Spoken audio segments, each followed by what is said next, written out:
वक्रतुंड महाकाय सूर्यकोटि समप्रभ निर्विघ्नं कुरु मे देव सर्वकार्येषु सर्वदा।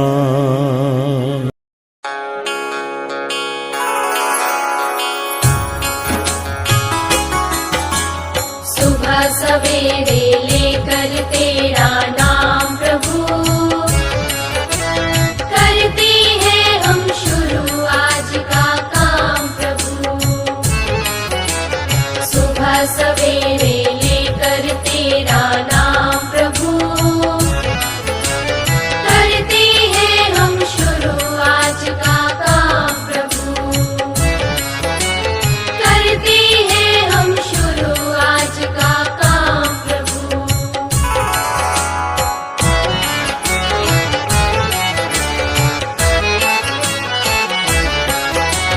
सदा हमारे सिर पर तेरा हाथ रहे, हर सुख दुख संकट में तेरा साथ रहे। सदा हमारे सिर पर तेरा हाथ रहे, हर सुख दुख संकट में तेरा साथ रहे। हाँ, हर सुख दुख संकट में तेरा साथ रहे। खुशियों का हो जीवन में आयाम प्रभु करते हैं हम शुरू आज का काम प्रभु। सुबह सवेरे माझ्या शाळेचे नाव जिल्हा परिषद शाळा शिरड. मी इयत्ता 6वी मध्ये शिकते. सर आमच्या गृहपाठाची वही तपासायचे तेव्हा सर त्या शब्दाला गोल करायचे आणि सांगायचे. सरांना मी विचारायचे की सर असं का, तर सर म्हणायचे की तो तुमचा शब्द चुकलाय, तो शुद्ध लेखनाच्या नियमात बसत नाही. माझे नाव गणेश महादेव सूर्यवंशी. माझ्या शाळेचे नाव जिल्हा परिषद प्राथमिक शाळा शिरड. मी इयत्ता 7वी शिकत आहे. मी शुद्धलेखन लिहिताना कधी कधी चुकत होतो. म्हणजेच की पहिली वेळेला दुसरी वेळेला दुसऱ्या वेळेला पहिली वेळेला त्यामुळे माझे शुद्धलेखन चुकत होते असे सर म्हणत होते आणि माझे शुद्धलेखन मला बरोबर होते. चाचणी म्हणून इयत्ता 7वी आणि 8वीच्या विद्यार्थ्यांसाठी श्रुतलेखन घ्यायचं आहे. त्याच्यानंतर आपण अनुलेखन म्हणून ही पूर्व चाचणी आपण घेणार आहोत. त्यासाठी पहिल्यांदा श्रुतलेखन सुरुवात करायचं आहे आपल्याला. मी सांगतो त्याप्रमाणे ऐकून घ्यायचं आहे. आपल्याकडे भारतात 3 ऋतू मानतात. आपल्याकडे भारतात 3 ऋतू मानतात. उन्हाळा, हिवाळा.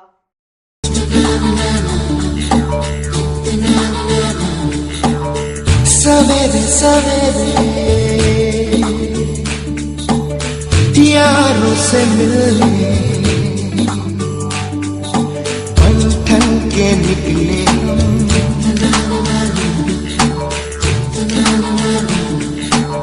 सवेरे सवेरे यारों से मिलने घर से दूर चले हम. रोके से ना रुके हम, मर्जी से चले हम. बादल सा गरजे हम, सावन सा बरसे हम. सूरज सा चमके हम, स्कूल चले हम. स्कूल चले हम. ओ,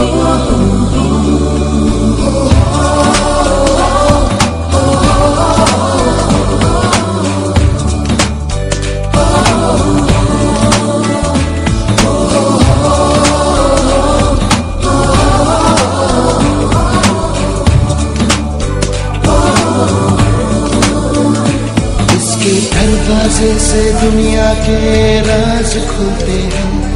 कोई आगे चलता है, हम पीछे चलते हैं. दीवारों पे किस्मत अपनी लिखी जाती है. इससे हमको जीने की वजह मिलती जाती है. रोके से न रुके हम, मर्जी से चले हम. बादल सा गरजे हम, सावन सा बरसे हम. सूरज सा चमके हम स्कूल चले हम ओ,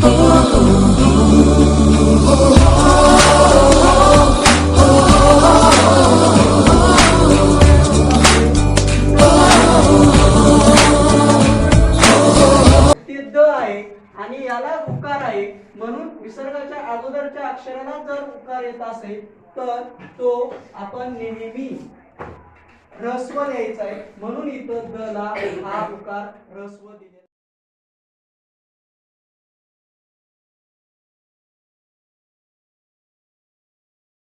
आणि न बाणाचा हे लिहिताना कोणता न कोणता वापरावा आणि कुठे कसा वापरावा याचा आपल्याला नियम शिकायचे. त्याच्यातला पहिला नियम क्रमांक आहे, एक मराठी शब्दातलं जे पहिलं अक्षर असेल आणि त्या पहिल्या अक्षराला जर पहिल्या अक्षराची जर सुरुवात न ने होत असेल तर तिथं आपल्याला सुरुवात करताना न नळाचा म्हणतो आपल्याला तोच न वापरायचा आहे. आपण याचे उदाहरण पाहूया. उदाहरणार्थामध्ये प्रत्येकाने आपला आपला एक शब्द सांगायचा आहे.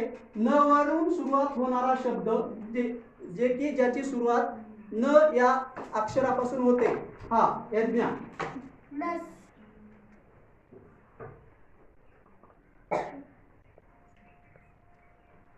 पुढं जो शब्द सांगतोय तिकडं कॅमेरा घे.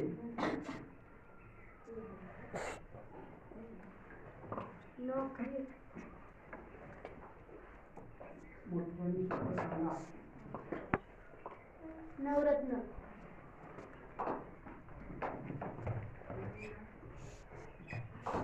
नथ. निसर्ग.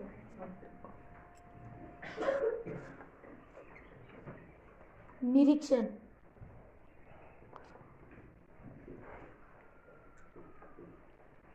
नक्षत्र. नीलम.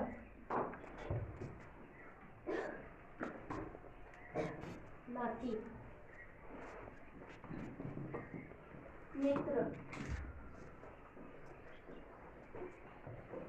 नाव.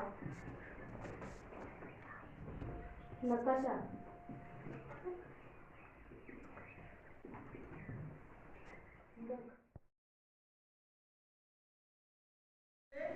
विराम म्हणजे आराम. एखाद्या वेळी आपल्याला मरगळ आली, थकवा आला किंवा आपण त्यावेळेस कंटाळा आला तर आपल्याला आराम पाहिजे.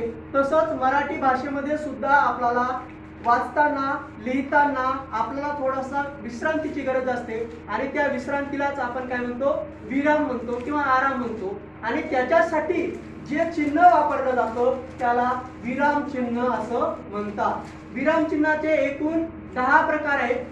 त्याच्यामध्ये पहिला आहे पूर्णविराम, दुसरा अर्धविराम, तिसरा स्वल्पविराम, चौथा अपूर्णविराम, पाचवा प्रकार आहे विराम चिन्हाचा प्रश्नचिन्ह, सहावा आहे उद्गार चिन्ह, त्याच्यानंतर सातवा आहे संयोग चिन्ह, आठवा आहे अपसारण चिन्ह, नववा आहे विकल्प चिन्ह आणि सगळ्यात शेवटी 10 नंबरचं जे विराम चिन्ह आहे ते म्हणजे अवतरण चिन्ह.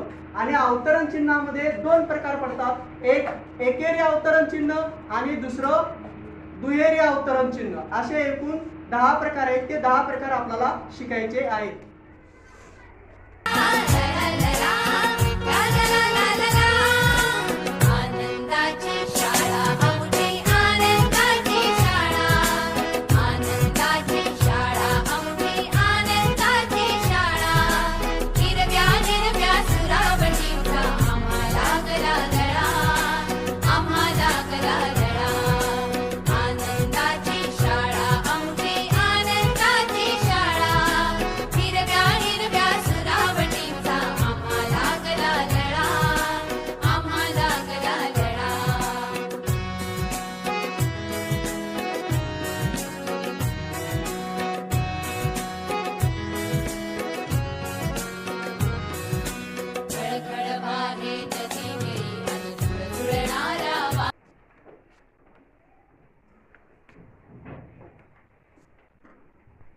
कृती संशोधन उपक्रमामध्ये आज आपण शुद्धलेखन स्पर्धा आयोजित केलेली आहे. या स्पर्धेमध्ये आपण 3 गट पाडलेले आहेत. एक 8वीचा गट, त्या गटाला नाव दिलेलं आहे राजमुद्रा गट. दुसरा जो गट आहे इयत्ता 7वीचा गट, त्या गटाला नाव दिलेलं आहे सावित्रीबाई फुले. आणि इयत्ता 6वीचा जो गट आहे त्या गटाला नाव दिलेलं आहे छत्रपती शिवाजी महाराज. त्या प्रकारे आपण इथं शुद्ध लेखनाच्या नियमानुसार आपण शब्द सांगणार आहोत आणि ते शब्द त्या गटातल्याला सांगितला जाईल आणि तो गटातला विद्यार्थी येऊन तो शब्द अचूकपणे लिहिल आणि ही स्पर्धा अशीच चालू राहील आणि सगळ्यात शेवटी ज्याचे शब्द अचूक येतील तो गट इथं विजेता होणार आहे. आपण पहिल्या गटासाठी पहिला शब्द देतोय शुद्ध लेखनाच्या नियमानुसार लिहिण्यासाठी. इयत्ता 8वी साठी तो शब्द आहे. स्पर्धेला आपण सुरुवात करतोय. पहिला शब्द आहे शैक्षणिक. मुलींसाठी आहे, इयत्ता 8वीच्या मुलींसाठी येऊन तो शब्द फळ्यावर अचूक आपल्या गटाच्या इथं समोर लिहायचा आहे. चला या लवकर. शब्द आहे शैक्षणिक.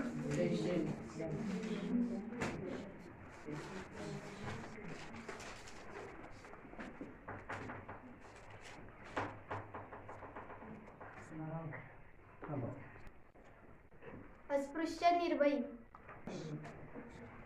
प्रक्षापक.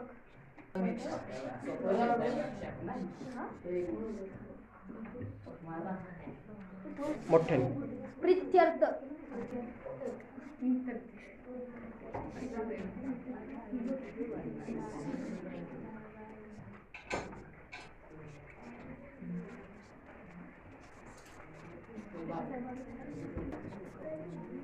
मृदू.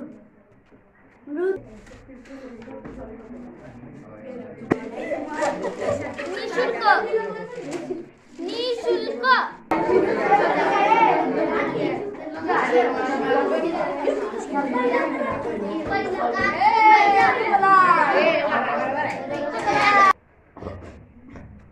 आज या शुद्धलेखन स्पर्धेचा आपण इथं समारोप घेत आहेत. आज शुद्धलेखन स्पर्धा आपण आयोजित केली होती. त्या स्पर्धेमध्ये 3 गटानुसार आपण इयत्ता 8वीच्या गटाला 10 पैकी 5 गुण मिळालेले आहेत. इयत्ता 7वीचा जो गट होता त्या गटाला 10 पैकी 9 गुण मिळालेले आहेत आणि तिसरा जो गट होता इयत्ता 6वीचा त्याला 10 पैकी 8 गुण मिळालेले आहेत. या तिन्ही गटामध्ये सर्वात जास्त गुण मिळवणारा जो गट आहे त्या गटाचं नाव होतं सावित्रीबाई फुले गट. त्याला 10 पैकी 9 गुण मिळालेले. या विजयी गटाचं सर्वांनी टाळ्या वाजवून अभिनंदन करायचं आहे.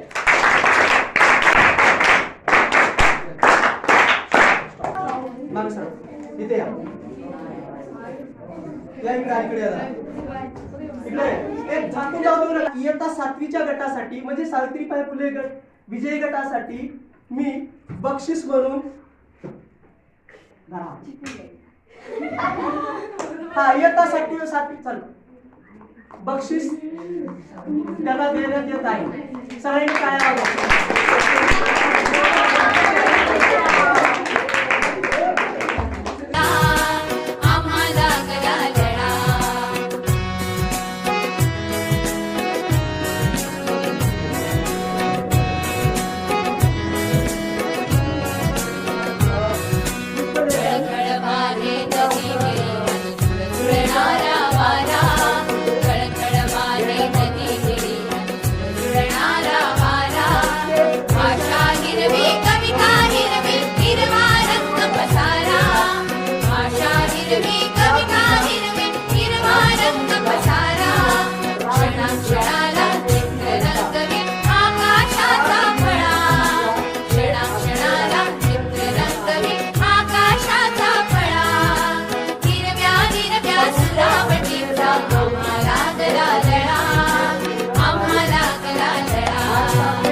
आम्हाला लागला लळा.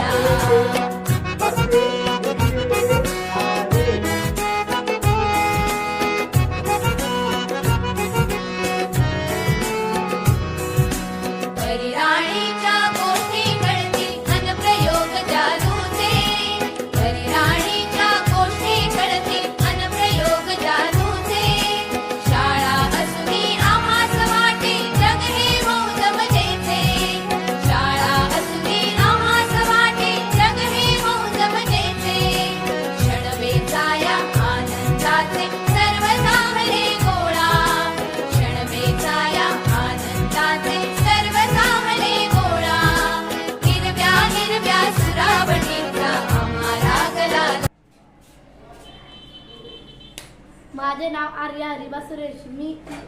माझ्या शाळेचे नाव जिल्हा परिषद प्राथमिक शाळा शिरळ. मी इयत्ता 6वी मध्ये शिकत आहे. आमच्या शाळेतील श्री खरोडे सर यांनी कृती संशोधन उपक्रम 2 महिने राबविला आहे. त्यामध्ये शुद्धलेखन कसे करावे यांविषयीचे वेलांटीचे नियम, उकाराचे नियम, न चे नियम, उ चे नियम व विरामचिन्हांचा योग्य वापर कसा करावा हे व्यवस्थितपणे शिकवले आहे. त्यामुळे आज मी शुद्धलेखन लिहिताना कधीही अजिबात चुकणार नाही याचा मला पूर्ण आत्मविश्वास आहे. धन्यवाद. नमस्कार, माझे नाव संकेत कृष्णा गायकवाड. माझ्या शाळेचे नाव जिल्हा परिषद प्राथमिक शाळा शिरळ. मी इयत्ता 8वी शिकतो. मला अगोदर शुद्धलेखनामध्ये खूप जास्त चुका होत होत्या आणि हा विषय खूप कमी आवडत होता. पण आता मला शुद्धलेखन खूप जास्त आवडते व मी माझ्या मित्रमैत्रिणींच्या वयाही शुद्धलेखनाच्या नियमानुसार तपासू शकतो आणि शुद्धलेखनामुळे खूप जास्त मदत मला होते आणि मला शुद्धलेखनाचे नियम. नमस्ते, माझं नाव शर्मिला सुभाष लाड, शाळा शिरळ. आणि मी श्री खरोडे सर यांनी कृती संशोधन जे केलेलं आहे त्याच्याविषयी काही बोलणार आहे. श्री खरोडे सर यांनी जे विधान निवडलेलं आहे, व्याकरणातील विद्यार्थ्यांच्या चुका होत आहेत त्या संदर्भात, शुद्धलेखनाच्या चुका होतात त्या संदर्भातील जे विधान होतं ते अतिशय त्यांनी कृती संशोधन व्यवस्थितपणे पूर्ण केलेलं आहे. त्यांनी जे विद्यार्थ्यांच्या ज्या व्याकरणामध्ये चुका होतात, शुद्धलेखनामध्ये चुका होतात त्या संदर्भामध्ये विद्यार्थ्यांना दररोज विविध नियम सांगून आणि उदाहरण दाखल्यांचा सराव घेऊन त्यांनी ते नियम पूर्णपणे विद्यार्थ्यांच्यामध्ये दृढ केलेले आहे. आणि त्याप्रमाणे विद्यार्थीही आता विविध टेस्ट घेऊन, विद्यार्थ्यांच्या विविध चाचण्या घेऊन आता ते विद्यार्थीही त्यांच्यामध्ये ते प्रवीणता, शुद्धलेखन लिहिण्याची प्रावीण्य त्यांनी प्राप्त केलेले आहे. आणि त्यांनी केलेल्या या उपक्रमामुळे नक्कीच सर्व मुले शुद्धलेखनाच्या ज्या चुका होत्या त्या बाजूला सारून आता छानसं स्वतः शुद्धलेखन लिहित आहेत. त्यानुसार त्यांनी जी चाचणी घेतलेली होती त्या चाचणीनुसार त्यांचं हे कृती संशोधन सफल झालेलं आहे. मी पांडुरंग बाबासाहेब सावंत, जिल्हा परिषद प्राथमिक शाळा वांजोळे येथे उपशिक्षक पदावर कार्यरत आहे.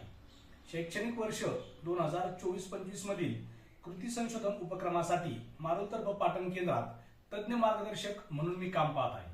माझ्या केंद्रातील श्री रामदास संभाजी खरोडे सर हे शिरळ शाळेत विषय शिक्षक पदावर कार्यरत आहेत. त्यांनी सादर केलेला कृती संशोधन प्रकल्प हा त्यांच्या शाळेतील अनुभवावरून त्यांनी तो स्वतः तयार केलेला आहे. त्यासाठी त्यांनी सखोल अभ्यास केला आहे व त्याद्वारे विद्यार्थ्यांच्या समस्येवर उपाययोजना शोधण्याचा त्यांनी प्रामाणिक प्रयत्न केला आहे. धन्यवाद. मी राजेंद्र शामराव बोडके, मुख्याध्यापक, जिल्हा परिषद शाळा शिरळ. आमच्या शाळेतील शिक्षक श्री रामदास संभाजी खरोडे हे आमच्या शाळेत सध्या विषय शिक्षक या पदावर कार्यरत असून त्यांनी सादर केला कृती संशोधन प्रकल्प हा आमच्या शाळेतील आलेल्या अनुभवावरून त्यांनी तो स्वतः तयार केलेला आहे. त्यासाठी त्यांनी सूक्ष्म अभ्यास केला आहे व त्यावर उपाययोजना शोधण्याचा त्यांनी प्रामाणिक प्रयत्न केलेला आहे. मी रामदास संभाजी खरोडे, विषय शिक्षक, जिल्हा परिषद प्राथमिक शाळा शिरळ. माननीय बोरकर मॅडम, गट शिक्षणाधिकारी, पंचायत समिती पाटण यांच्या संकल्पनेतून शैक्षणिक वर्ष 2024-25 या वर्षी संपूर्ण पाटण तालुक्यात कृती संशोधन हा कार्यक्रम राबवण्यात आला. या कार्यक्रमामध्ये मी माझ्या शाळेमध्ये इयत्ता 6वी ते 8वी साठी मराठी विषयाच्या शुद्धलेखनाविषयी समस्या घेऊन हे संशोधन केले. ह्या संशोधनासाठी कोयना नगर बिटाचे विस्तार अधिकारी माननीय श्री गोंधळी साहेब तसेच मारुल केंद्राचे केंद्रप्रमुख माननीय काटे साहेब यांचे वेळोवेळी मला मार्गदर्शन मिळाले. तसेच आमच्या शाळेचे मुख्याध्यापक माननीय श्री राजेंद्र बोडके सर यांनीही मला हे संशोधन करण्यासाठी प्रोत्साहन दिले.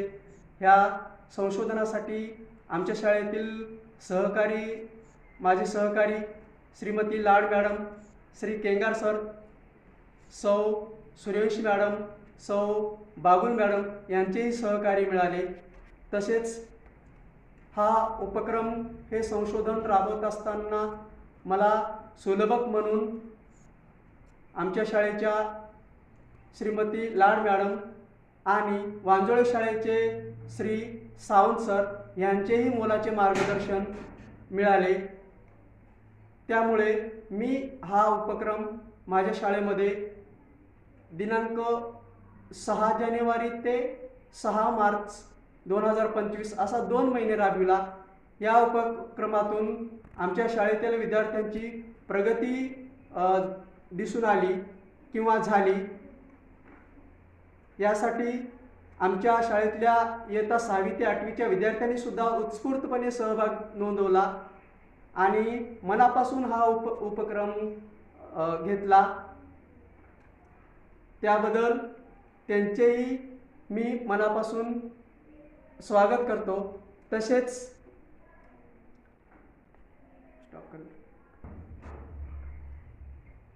हे संशोधन मी माझ्या शाळेमध्ये राबवल्यामुळे मला खूप फायदा झाला. तसेच ह्या संशोधन राबवण्याच्या अगोदर माझ्या शाळेतील विद्यार्थी हे शुद्धलेखनाच्या बाबतीत 65 ते 70% त्यांची क्षमता होती. ती हे संशोधन राबवल्यामुळं नंतर उत्तर चाचणीनंतर ही क्षमता वाढून 90%च्या वर गेली. त्याच्यामुळे हे संशोधन माझे यशस्वीपणे पूर्ण झाले आहे. ही जर समस्या का तुमच्या शाळेमध्ये असेल तरी तुम्हीसुद्धा ही संशोधन तुम्ही तुमच्या शाळेमध्ये राबवू शकता किंवा त्याच्यामध्ये थोडाफार बदल करून घेऊ शकता. धन्यवाद.